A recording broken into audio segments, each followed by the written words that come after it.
Okay, so here's an ammo review for, various brands that I ran through the CZ455 Camo Trainer today, which I finally got set up. I finally got the scope mounted on. And that's again, a CZ455 with a 24-inch barrel, and an Area 419 30 MOA scope base, and loophole rings, and a Vortex 4x16 Viper, and Harris bipod, and it's a pretty nice rig right there. And the type of ammo I shot today was the CCI Mini Mag 22LR, and that's a 40 grain round, 12 to 35 feet per second, round nose. Then the Federal, 36 grain, 1260, hollow point, Winchester Super X, 40 grain, 1300, round nose, CCI Stinger, 32 grain, 1640 feet per second, hollow point, and remember that, 1640 on the 32 grain round. And wait till you see the difference. Then the Remington Golden Bullet, 40 grain, 1255, round nose. And then the Federal American Eagle, 38 grain. It just says high velocity. So I'm, seeing what it did with the rest. It's probably comparable around 1300, I would suppose.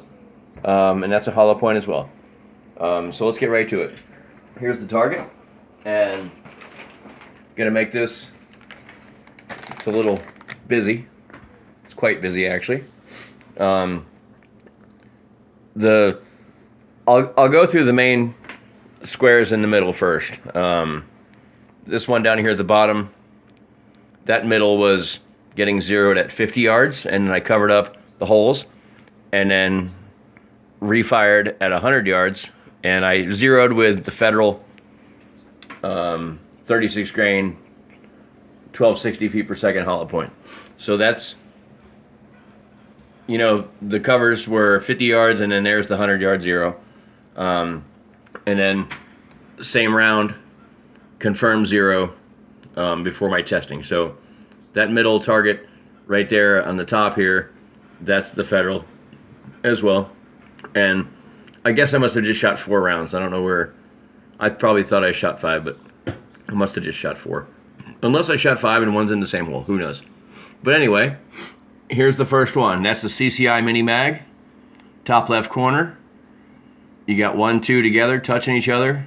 You got 4 inside the square, 1 just outside. Not the best group. And I must say, too, as a disclaimer, this was probably not the best day to do ammo testing on a new rifle, because I'm extremely hungover from last night. So, I was all jittery, and it's hot as fuck outside. It's 100 degrees, and but anyway, and now we'll go to the over here to the right hand corner, and discount that one at the top, because that's a Stinger. We'll get back to that one. So we've got 4 in the square once again, and a flyer, 2 touching, just like with the CCI. So I'd say the CCI and the Federal were pretty much the same. Then we'll come down here, bottom left corner. That's the Winchester Super X. We've only got 3 inside the square, but 2 are touching, and 1's a touching bull. And then 2 flyers. Well, 1 outside and a flyer. And I really can't say that it's any worse than the other 2, and quite frankly, it might even be better, the grouping. Hard to say. And yet, once again, I'll make the disclaimer that, I could tell the shots that I really followed through on, and were better shots. So today probably wasn't the best day to test, but I did anyway. And then number 4 would have been the CCI Stinger, but so I shoot 5 rounds of the CCI Stinger down here, and get no hits at all. And so I'm wondering, well, it turns out they're actually up here. And see, and that's a pretty tight group. I don't know where the fifth one went. One of those up there is the fifth, because I did shoot 5 more later to confirm, and those other 5 at the top here, I was shooting right here at the center, and that's where they went. So that 1640 feet per second with the 32 grain round, ended up being, what, 9 inches high at 100 yards, which is unbelievable. But so that's something. But those 4 right there are the tightest of all. So, and I'm sure I had a flyer, and then the other 5 were just all over the place because I was just shooting fast. And the barrel was hot. It was the last 5 rounds I shot. So I'm going to do a deal just on CCI Stinger next time, which, I probably won't be shooting CCI Stingers because I, shoot 22 pistol as well, and I like the Federal. I like the Federal bulk pack. I like the Federal hollow point. I'm going to probably stick with that at this point. But the CCI Stinger is pretty impressive as far as a flat flying round. All these other rounds should be 6 inches low almost with a 50-yard zero.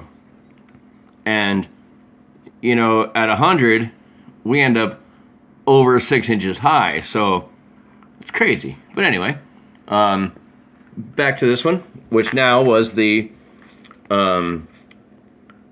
Remington Golden Bullet.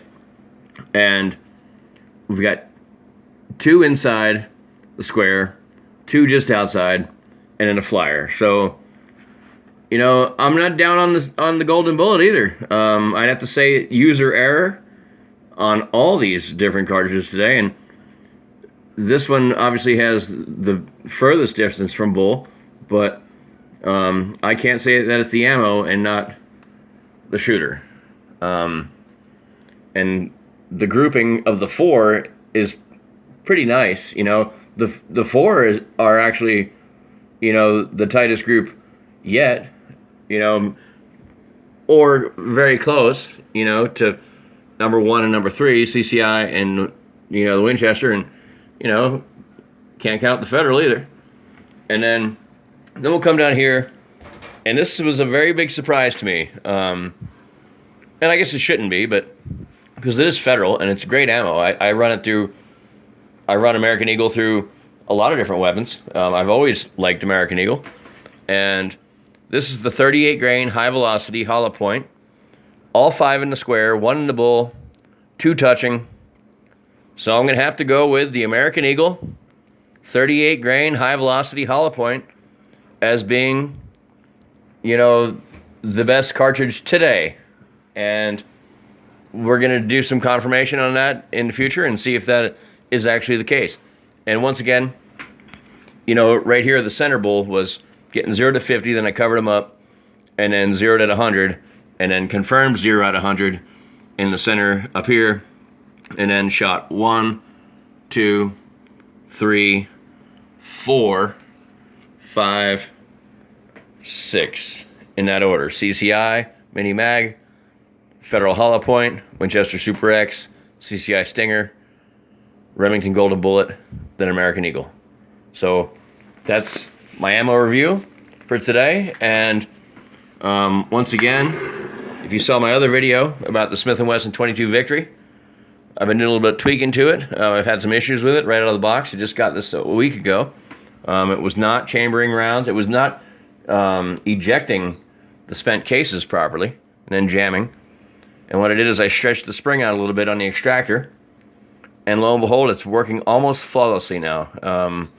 I shot 60 rounds out of it today, and the accuracy is incredible, and I only had 2 misfires. Well, not misfires, but failure to eject. So I am going to contact Smith and try to have them send me a new spring, a new extractor, and a new connector. And if not, I'll do it myself. But I'm hoping that they will. But that's where that goes. And I gotta say, like, if you look at Such's videos or Hickok, they've done reviews on this handgun, and it's incredible. If if I can get mine to work flawlessly, I'll be impressed. It's unfortunate that it hasn't. I'm sure Smith will figure out the issue with me when I talk to the customer service tomorrow. But at this point, I would recommend it. Except, I do recommend it, but I see everyone else's are working perfectly, and mine kind of hasn't. And I ran a lot of rounds through it in the meantime, trying to get it right. But hey, I can't say nothing bad about it, though, other than it's failing to, function properly, but it's just some kind of quirk, and hopefully we'll figure it out. But that's where that goes. And this is Chris in South Dakota, and have a good day. We got, and by the way, in the range conditions today, where the temperature is almost 100 degrees, and we have a southwest wind about 15 miles an hour, and probably 40% humidity. So that's the range conditions, and the time is 3 o'clock East Central. See ya.